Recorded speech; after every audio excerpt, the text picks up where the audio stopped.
Magandang araw mga kaibigan. Nako mga kaibigan, mainit itong pag-uusapan natin. Kong Luistro, binasagang palusot ni Sara. Kumpirmadong takot na takot sa impeachment. Congressman tanggal ang maskara, feeling abogado ni Sara. At isang DDS senator, natagpo ang tanga. Grabe mga kaibigan, nakakahiya itong isang senador na nagmukhang tanga. Talagang duwag itong si Sara Duterte. Halatang takot na takot mga kaibigan sa kanyang impeachment. Puro lang palusot. Hindi na nga dumalo, ang dami pang kuda. Sasabayan pa ng mga DDS senator na bakit daw inuuna ang impeachment samantalang may krisis daw sa ekonomiya. Ang problema daw, ang Pangulong Marcos. Ang problema daw, ang mga alipores ni Mayor Leni Robredo. At ang solusyon, walang iba kundi yung kanilang idol na si Sara Duterte. Kaya naman, binira ang kabalbalan ng mga Duterte at talagang binasag ni Kong Luistro ang mga palusot ni Sara at ang kanyang mga alipores. Nako mga kaibigan, abangan nyo po yan. Pero bagong lahat, pakilike muna ang ating video, pakishare na din po at subscribe na po kayo sa ating channel. Unahin na muna natin ito mga kaibigan. Nagsilabasan talaga yung mga feeling abogado ni Sara Duterte sa kanyang impeachment. Pakinggan po natin to.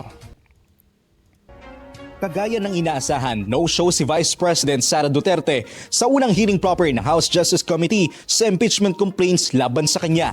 Pero kapansin-pansin na binigyan pa rin ng upuan ng bise at tinabi pa siya kay ML Portales Representative Laila de Lima. Agaw pansin rin si Akbayan Portales Representative Persis Endania dahil sa dala niyang paper bag mula sa Mary Grace Restaurant at pagkain na piatos. Galing. Bago ang pagdinig, naglabas ng pahayag ang bise. Malinawa niya sa rules of impeachment na diskresyon niya kung dadalo siya sa pagdinig.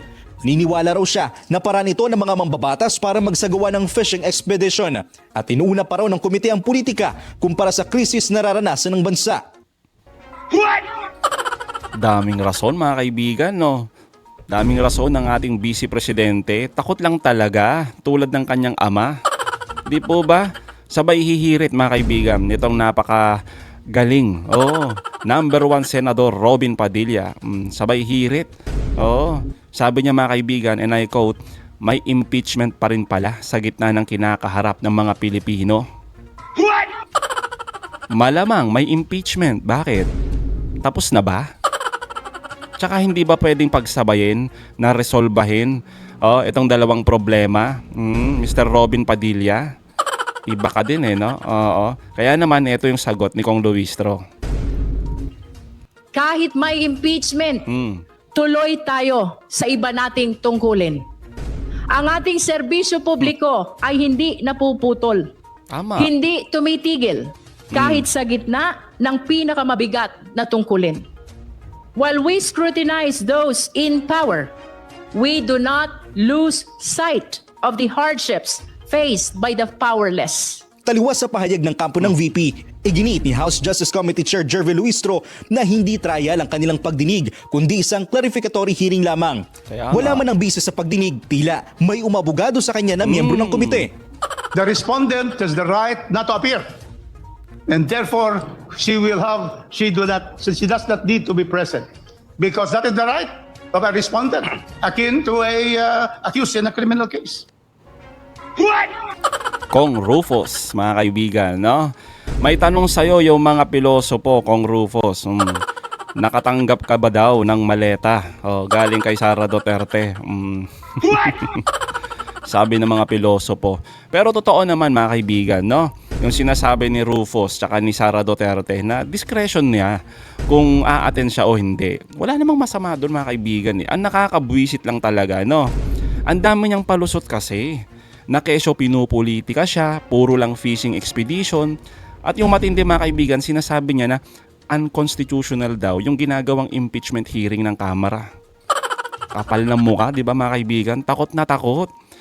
Takot na mabunyag yung mga matitinding ebidensya. Di ba?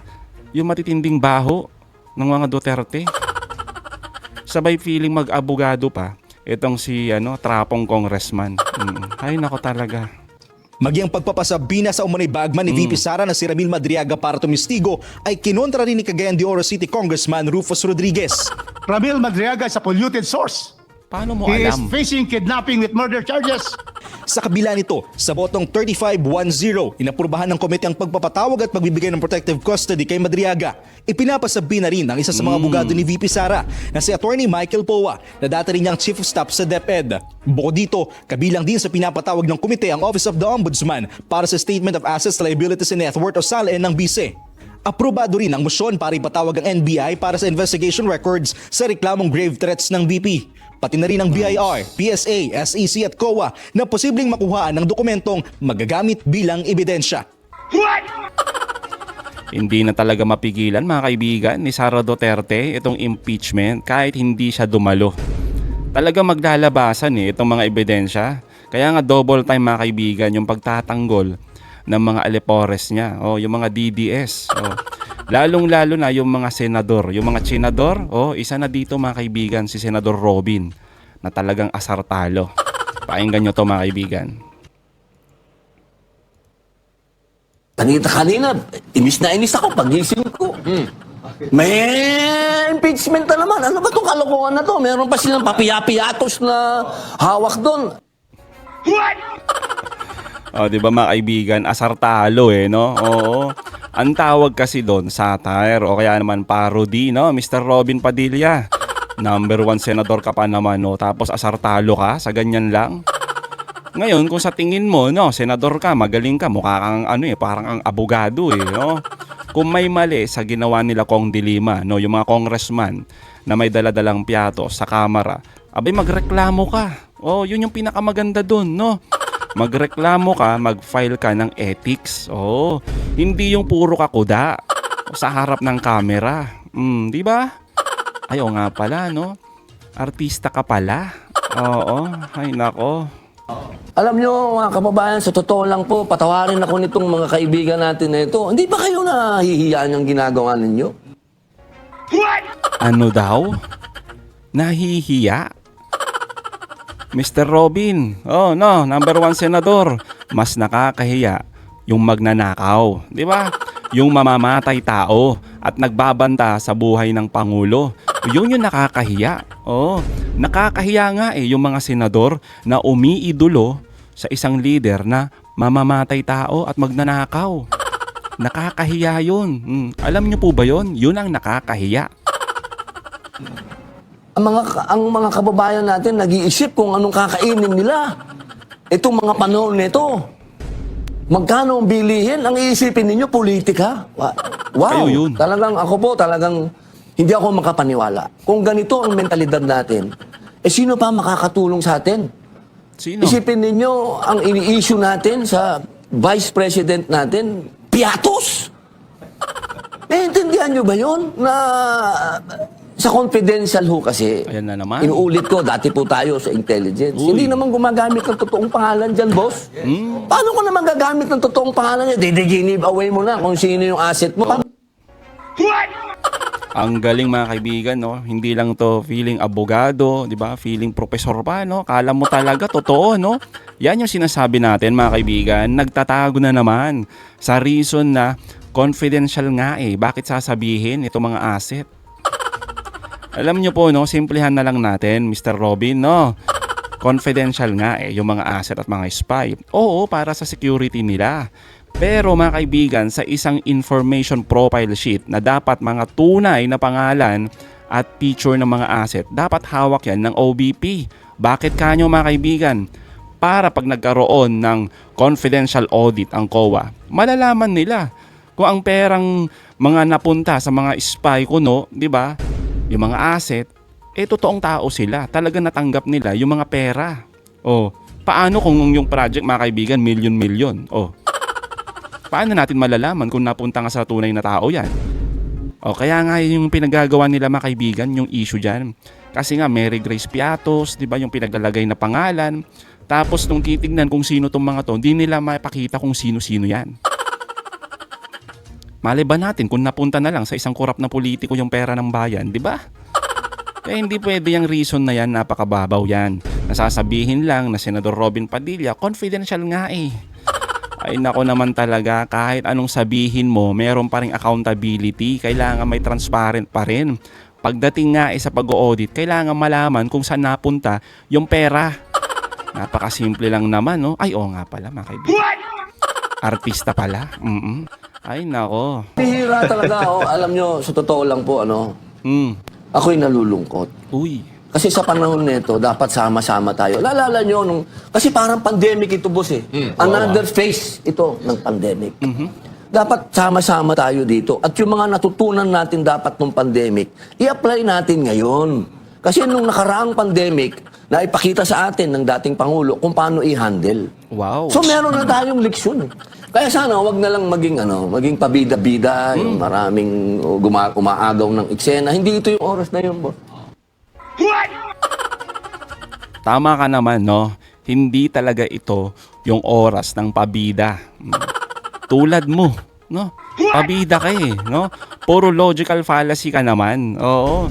Ibinibida mo na naman yung Tatay Digong mo. Oh. Kulang na lang sabihin mo, pandemic hero, yung presidente mo, no? Tulad ni, sino ba yun, mga kaibigan? Norman Mangusin, no? Pandemic hero. Eto, mga kaibigan, no? Ano ulit sabi ni Robin Padilla, mga kaibigan, at yung mga alipores ni Sara Duterte? May crisis, na parang pandemic. Pero impeachment pa din, no? Yung inaatupag ng Kamara, puro pamumuliti ka daw. Ang galing, no, mga kaibigan. Isampal kaya natin to kay Robin Padilla. Ibalik natin. Ito. Yan, no. 'Di ba? Bakit noong pandemic? Sige nga. Ano bang ginawa ng Tatay Digong mo? 'Di ba? Pinasara yung ABS-CBN. O, 'di ba? Hindi ba mas nakakagalit ito? 'Di ba? Sa panahon ng pandemya, mga kaibigan, pinasara ni Duterte yung ABS-CBN. Ilang libong kababayan natin ang nawalan ng trabaho dyan. Di ba? Hindi ba mas inuna ng Tatay Digong mo na si Duterte ang pamumulitika? Sige nga. Kaysa isipin sana yung makakain ng bawat pamilya na mawawalan ng hanap buhay, no? Sa pagpapasara ng isang kumpanya na kritiko ng mga Duterte. Tapos sa gitna pa, mga kaibigan, ng malalang pandemya kung saan wala talagang makain, walang trabaho, di ba? Anong ginawa ng gobyerno ni Duterte? Di ba may issue ng korupsyon? Di ba? Parmali. Sige nga. Sabihin mo nga ngayon yung mga pinagsasabi mo, napaka-hipokrito nyo kasi. Oo. Tapos ngayon galit-galit kayo. Di ba? Mas inuuna ng Kamara yung impeachment samantalang accountability yung hinahanap ng taong bayan dito. Di ba, mga kaibigan, napaka-hipokrito talaga ng mga to no? Ginagamit talaga yung issue, yung lehitimong issue. Tulad nito, mga kaibigan, yung issue ng krisis para itapal doon sa lehitimong issue din ni Sara Duterte. False dilemma, mga kaibigan. Oo. Lakas mang gaslighting tong mga to. Yan, ganyan sila magaling, di ba? Kaya nga sinasabi natin, mga kaibigan, magaling lang manglito itong mga to. Itong si Robin Padilla. Kaya naman, mga kaibigan, heto ang sagot ni Kong Luistro sa mga patutsada ng mga Duterte tulad ni Robin Padilla. Nakita natin yung pangyayari doon sa first impeachment complaint. May decision ang Supreme Court, may resolution ang Supreme Court. So indeed, this time, we are making all the possible measures to follow each and every requirement of the law, be it the rules of impeachment of the House, be it the Constitution, be it the decision of July 2025 and the resolution of January 2026.